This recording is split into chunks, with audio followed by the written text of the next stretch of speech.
پڑھیے الصلاۃ والسلام علیکہ یا سیدی یا رسول اللہ وعلی آلکہ و اصحابکہ یا سیدی یا حبیب اللہ نویت سنت الاعتکاف۔ آج انشاءاللہ عز و جل ہمارا موضوع نفسانی خواہشات ہیں۔ اس کے بارے میں کلام پاک کے اندر آیت مقدسہ کے حوالہ سے اور حدیث پاک کے روح سے اس کو ہم دیکھیں گے۔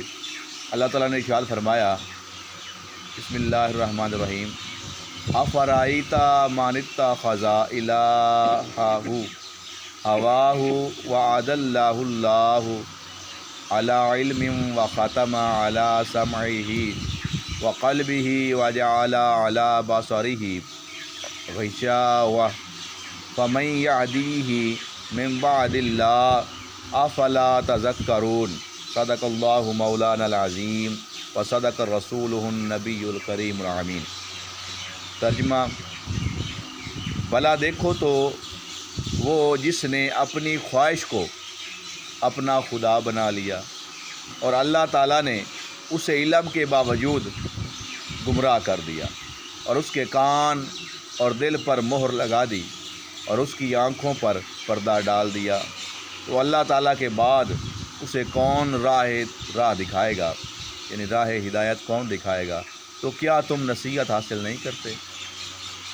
یعنی جب انسان کے اندر نفسانی خواہشات بڑھ جاتی ہیں اور دنیا کے حرص کے اندر آ جاتا ہے، تو پھر جب دیکھا جاتا ہے اللہ رب العزت غیب کا جاننے والا ہے، جب دیکھتا ہے کہ بندہ گمراہی کی طرف آ رہا ہے تو پھر اس پر دنیا کو مسلط کر دیا جاتا ہے اور اس کے کان اور دلوں پر مہر لگا دی جاتی ہے۔ نہ تو وہ ہدایت کو سنتا ہے اور نہ ہی وہ اس کے دل پر کوئی اثر کرتی ہے، اور نہ اس کو وہ آنکھوں سے دیکھتا ہے کہ آنکھوں پہ بھی پردہ ڈال دیا جاتا ہے۔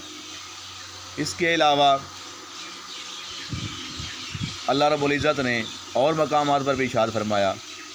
ایک جگہ فرمایا، ترجمہ: اور اس سے بڑھ کر گمراہ کون جو اللہ تعالیٰ کی طرف سے ہدایت کے بغیر اپنی خواہش کی پیروی کرے، یعنی بلا وجہ اپنی خواہش کی پیروی نہیں کرنی چاہیے۔ مثال کے طور پر دل کرتا ہے کہ آج کوئی چیز ایسی بنا کے کھا لوں، کوئی بھی کھانے کو بریانی کھا لوں، کوئی کھا لوں، تو بلا وجہ نفس کی خواہش کو پورا نہ کیا کرے، یا کہ یہ دل کرے کہ میرے پاس گاڑی ہو، مال بنگلے جائیدادیں ہوں، تو یہ ساری نفسانی خواہشات ہیں۔ اگر اس کے پیچھے پڑ گئے تو پھر تباہی ہے۔ اسی کے ساتھ ایک اور مقام پہ بھی ارشاد ہوا اور فرمایا، اور نفس کی خواہش کے پیچھے نہ چلنا، ورنہ وہ تجھے اللہ تعالیٰ کی راہ سے بہکا دے گا۔ بے شک وہ جو اللہ تعالیٰ کی راہ سے بہکتے ہیں، یعنی بھٹک جاتے ہیں، ان کے لیے سخت عذاب ہے، اس بنا پر کہ انہوں نے حساب کے دن کو بھلا دیا۔ اسی طرح ایک اور مقام پہ ارشاد ہوا، اس کا ترجمہ: اور اس کی بات نہ مان جس کا دل ہم نے اپنی یاد سے غافل کر دیا، اور وہ اپنی خواہش کے پیچھے چلا اور اس کا کام حد سے گزر گیا۔ اسی طرح سے حدیث پاک کے اندر بھی روایتوں میں آیا، ایک حدیث پاک کے حوالے سے ایک واقعہ ہے کہ حضور پاک صلی اللہ علیہ وسلم کی بارگاہ میں ایک صحابی عرض کرتا ہے، ان کا نام حضرت ثعلب تھا رضی اللہ تعالیٰ عنہ، پہلے صحابی تھے، یعنی کہ نیک تھے۔ وہ اب حضور کی بارگاہ میں حاضر ہوئے، کہتے ہیں کہ یا رسول اللہ صلی اللہ علیہ وسلم دعا کیجئے میں امیر ہو جاؤں۔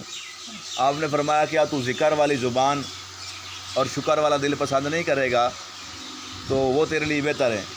پھر اس نے کہا کہ یا رسول اللہ صلی اللہ علیہ وسلم میرے لیے دعا فرمائیے میں امیر ہو جاؤں۔ سرکار دو جہاں صلی اللہ علیہ وسلم نے ہاتھ مبارک اٹھائے، دعا فرما دی۔ اب کہتے ہیں کہ وہ اس کے روز بروز اس کی بکریاں، اس کا مال بڑھتا گیا، اتنا بڑا کہ پورے علاقے میں پھیل گیا اور اس کو اندازہ بھی نہ تھا کہ اس کے پاس کتنا ہے۔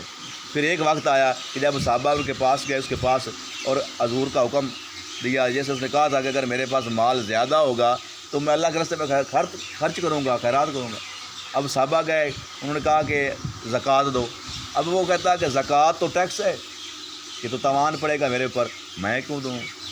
پھر کہتا ہے کہ میں سوچوں گا۔ پھر وہ صحابہ کرام واپس تشریف لائے، حضور نبی کریم صلی اللہ علیہ وسلم نے فرمایا کہ افسوس ہے ثعلب تجھ پہ، افسوس ہے تجھ پہ، 2 دفعہ فرمایا۔ وہ ابھی صحابہ ادھر گئے تھے، حضور کے پاس ابھی آئے نہیں تھے، آپ نے پہلے فرما دیا۔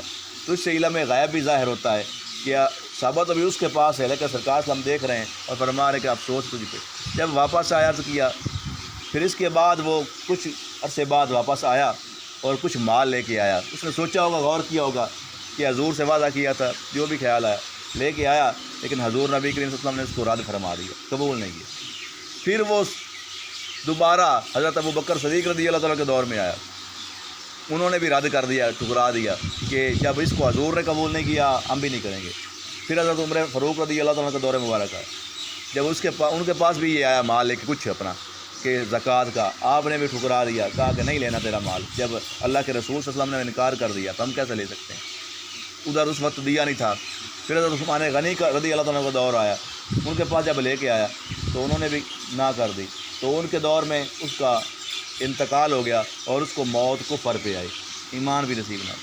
تو یہ آزمائش ہے دنیا کا مال، جائیداد بنانا اور نفسانی خواہش کی جو پیچھے پڑنا، پہلے بھی آپ سن چکے ہیں کہ جو اس کے پیچھے پڑ گیا کہ فلاں ہو، ظاہری بات دنیا کا یہ ایسا، حضور صلی اللہ علیہ وسلم نے فرمایا کہ دو لالچی کبھی بھی جو ہیں، دو حریص کبھی بھی نہیں سیر ہوتے۔ کون کون سے؟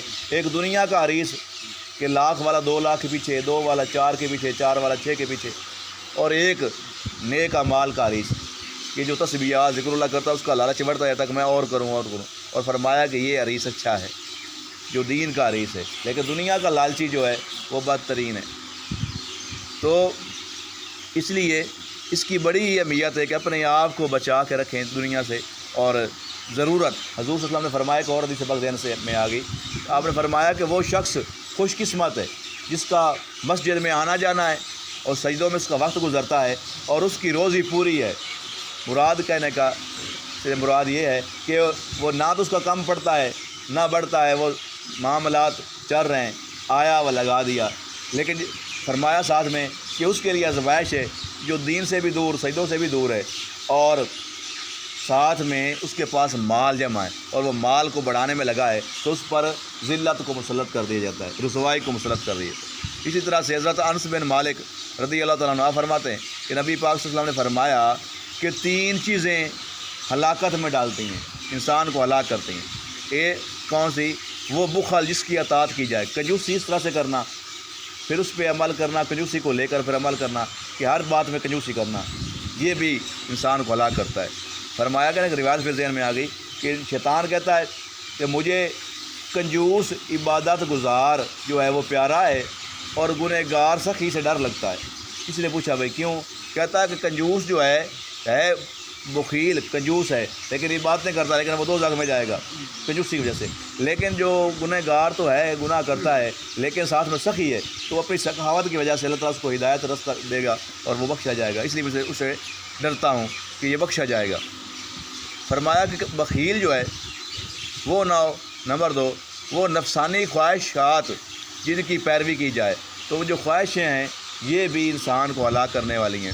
تیسری بات، آدمی کا اپنے آپ کو اچھا سمجھنا، یہ کہنا کہ میں تو سب سے افضل ہوں، ایسا بالکل نہ ہو۔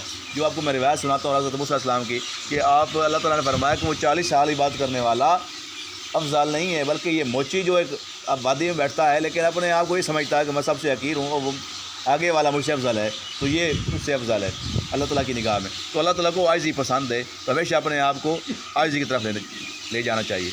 دوسری روایت اور اس سے پاک کے حوالے سے حضرت عبداللہ بن عمر رضی اللہ تعالیٰ عنہ فرماتے ہیں کہ نبی پاک صلی اللہ علیہ وسلم نے فرمایا کہ تم میں سے کوئی اس وقت تک مومن نہیں ہو سکتا جب تک کہ اس کی خواہش میرے لائے ہوئے دین کے تابع نہ ہو جائے، یعنی کہ خواہش کو دین کے مطابق رکھنا چاہیے، بڑھانا نہیں۔ حضرت شداد بن اوس آپ فرماتے ہیں کہ نبی پاک صلی اللہ علیہ وسلم نے فرمایا کہ عقل مند وہ ہے جو اپنے نفس کا محاسبہ کرے، اس کا حساب و کتاب کرے، اس کو قابو میں رکھے اور موت کے بعد کے لیے عمل کرے۔